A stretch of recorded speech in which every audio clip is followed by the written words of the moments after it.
네, 안녕하세요. 오늘은 우리나라가 잃어버린 땅, 간도와 그리고 현재 일본 정부와 항상 외교적 분쟁을 빚고 있는 독도에 대해서 한번 알아보도록 하겠습니다. 오늘 핵심은 바로 간도와 독도가 되겠습니다. 간도, 지금 북한 땅에 있지만 북한 위에 있는 옛 고구려 지역, 만주 지역이나 연해주 일부 지역이 바로 이 간도인데요. 이 간도가 원래 우리나라 영토임이 확실시되었으나 일본이 우리나라를 강점하는 과정에서 간도 협약으로 일본이 청나라에 강제로 넘기게 되는 과정에 의해 우리나라가 간도를 잃고 지금까지 이어져 내려오고 있습니다. 이것에 대해 한번 알아보도록 하겠습니다. 간도는 원래 이 간도란 땅은 청나라의 건국 지역입니다. 청나라. 우리가 인조가 있었던 병자호란 때에 우리나라를 침략한 청나라가 바로 이 만주 지역, 이 간도 지역에서 일어났었는데, 청나라는 나라를 세우고 그리고 명나라를 멸망시키고 나서 중국에 들어가게 되는데요. 중국에 들어가고 나서 이 지역을 봉금지대라 해서 청나라가 일어났던 선조들의 신성한 땅이기 때문에 아무도 들어갈 수 없다 하면서 약 17세기, 18세기 이르러서는 완전히 이 지역을 출입 금지 구역으로 만들어 놨었습니다. 그런데 이렇게 출입 금지 구역을 만들었음에도 불구하고 조선인이나 일부 중국인들이 비밀리에 살면서 농사도 짓고요, 수렵도 하고 사냥도 하면서 점차 조선인들의 수가 급증하게 됩니다. 그래서 이 19세기 경에는 간도로 이주하는 조선이 증가하자 청나라와 조선이 간도 지역을 누구 땅으로 할 것인가에 대해서 굉장히 외교적 마찰을 빚게 됩니다. 그래서 이 청나라와 조선은 숙종 시기 때 백두산 정계비를 지어서 조선과 청나라의 국경 문제를 완전히 종결시킵니다. 그런데 이후에 이 간도에 있었던 이 백두산 정계비, 지금 백두산에 있는 비석이 한자로 새겨져 있는데, 이 해석을 통해서 간도가 중국 땅이냐 아니면 우리 북한, 말하자면 한국의 땅이냐에 대해서 굉장한 논란을 빚게 됩니다.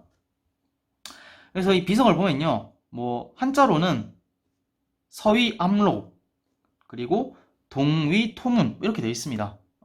서위 압록, 서쪽으로는 조선 땅이 압록강에 이르고 동쪽으로는 뭐 토문강에 이른대요. 그래서 이 토문강에 대한 문제, 토문강은 어딜까 하면서 점차 논란이 부쩍 커집니다. 그래서 우리나라는 송화강이라는 곳이 있거든요. 백두산을 지류로 해서 위로 올라가니 송화강인데, 여기를 바로 토문강을 했을 것이다 라고 주장하고 있고요.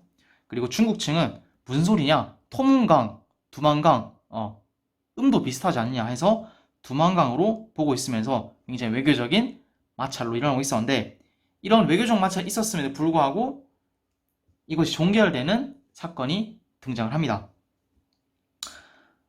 이렇게 자꾸 백두산 정계비 있음에도 불구하고 간도 땅이 누구 거냐 하면서 계속 분쟁을 벌이니까 대한제국에서는요, 간도를 관리하는 공무원을 보냅니다. 그래서 이 관리를 간도 관리사라고 하는데, 이범륜이라는 사람이 파견됩니다. 그래서 뭐 간도를 함경도에 편입시키기도 합니다만은 일제가 우리나라를 을사늑약부터 해서 한일 병합조약을 체결하는 과정에서 일본은 청나라와 간도 협약을 통해서 이 간도 지역을 청나라에 완전히 넘겨줍니다.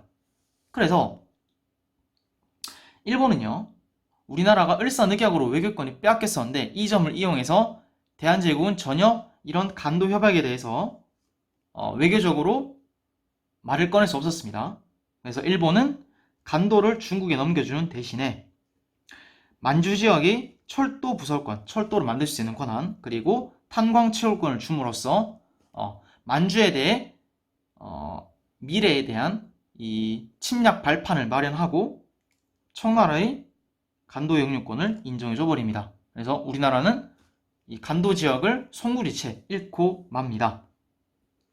그래서 지금까지 이어지고 있고요. 중국은 동북공정을 통해서 이 간도 지역은 물론 고조선의 역사, 고구려의 역사, 발해의 역사 등을 중국 역사로 편입시키면서 이 간도 지역도 중국에 넘어가면서 지금은 조선족이 자치하고 있는 구역이 됩니다. 그래서 여기서 포인트로 짚을 것은 바로 간도협약입니다. 간도협약. 그리고 독도입니다. 독도. 지금은 우리나라가 계속 독도 의용 수비대도 있고 안용복 활약도 있었고, 그리고 지징왕 때는 이사부 장군이 정벌하기도 했고 하면서 독도가 사실상 우리나라의 땅이 확실시됨에도 불구하고 일본은 이 독도를 항상 다케시마다, 우리 땅이다 해서 계속 우기고 있고, 외교적으로 계속 어떤 일본의 정치적인 중요한 사건이 일어나면은 이 독도 문제를 들먹이면서 이 정치적 관심을 독도로 넘기고 있는 실정입니다. 독도는 여러분도 잘 알듯이 말하면 입이 아픈데 지징왕 이래로 울릉도와 더불어 우리 영토로 점령이 되었습니다. 지금까지 계속 이어오고 있어요. 그런데 이 울릉도와 독도는 일본이 자기 영토가 아니라는 것도 한번 말한 적이 있어요. 그게 일본이 메이지 유신이 됐었는데 그때 일본 왕 밑에 태정관이랑 신기관이라는 그런 직책이 있었어요. 근데 이 태정관이라는 사람이 지금 말하면 국무총리급인데 이런 사람이 지시를 내립니다. 태정관 지령이라 해서 조선 정부에게 독도와 울릉도는 일본 땅이 아닙니다 하면서 자기들이 성명을 내놓기도 해요.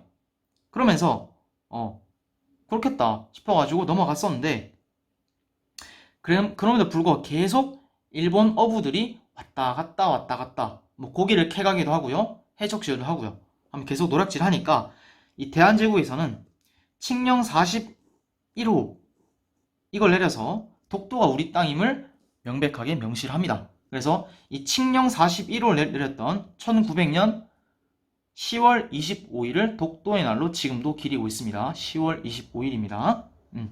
그렇게 명시를 했었는데 아시다시피 이 대한제국은 조선의